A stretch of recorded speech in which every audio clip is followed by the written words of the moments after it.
Hi అండి. చూడండి ఇక్కడ ఎక్కడ చూడి ఆవులు ఉన్నాయన్నమాట. చూడండి అసలు ఎండలు ఎంత మండిపోతున్నాయంటే అసలు వర్షాలు తక్కువ ఎండలు ఎక్కువ అయిపోతున్నాయి. చూడండి ఎండలు అసలు అంత ఎండలో ఉండాలంటే చాలా ఇదైపోతుంది. చూడండి మా యావ అయితే ఇట్లా బుస్సు కొడుతుంది. బుస్ బుస్ బుస్ అని ఎండలో ఉండి ఉండి అక్కడ చూడి నీడ కొంచెం నీడ వస్తుంది ఆ దూడకైతే.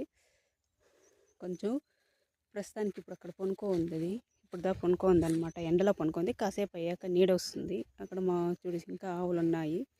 చూడండి అసలు ఎంత ఎండలు అంటే అంత ఎండలు ఇక్కడ అసలు ఉండడానికి కాలేదండి మాకైతే ఎండలకి. వర్షం పడేనట్లే ఉంటుంది, వర్షం పడదు, ఎండలు ఎక్కువ. చూడు మా చూడి బుస్ బుస్ అంటాను.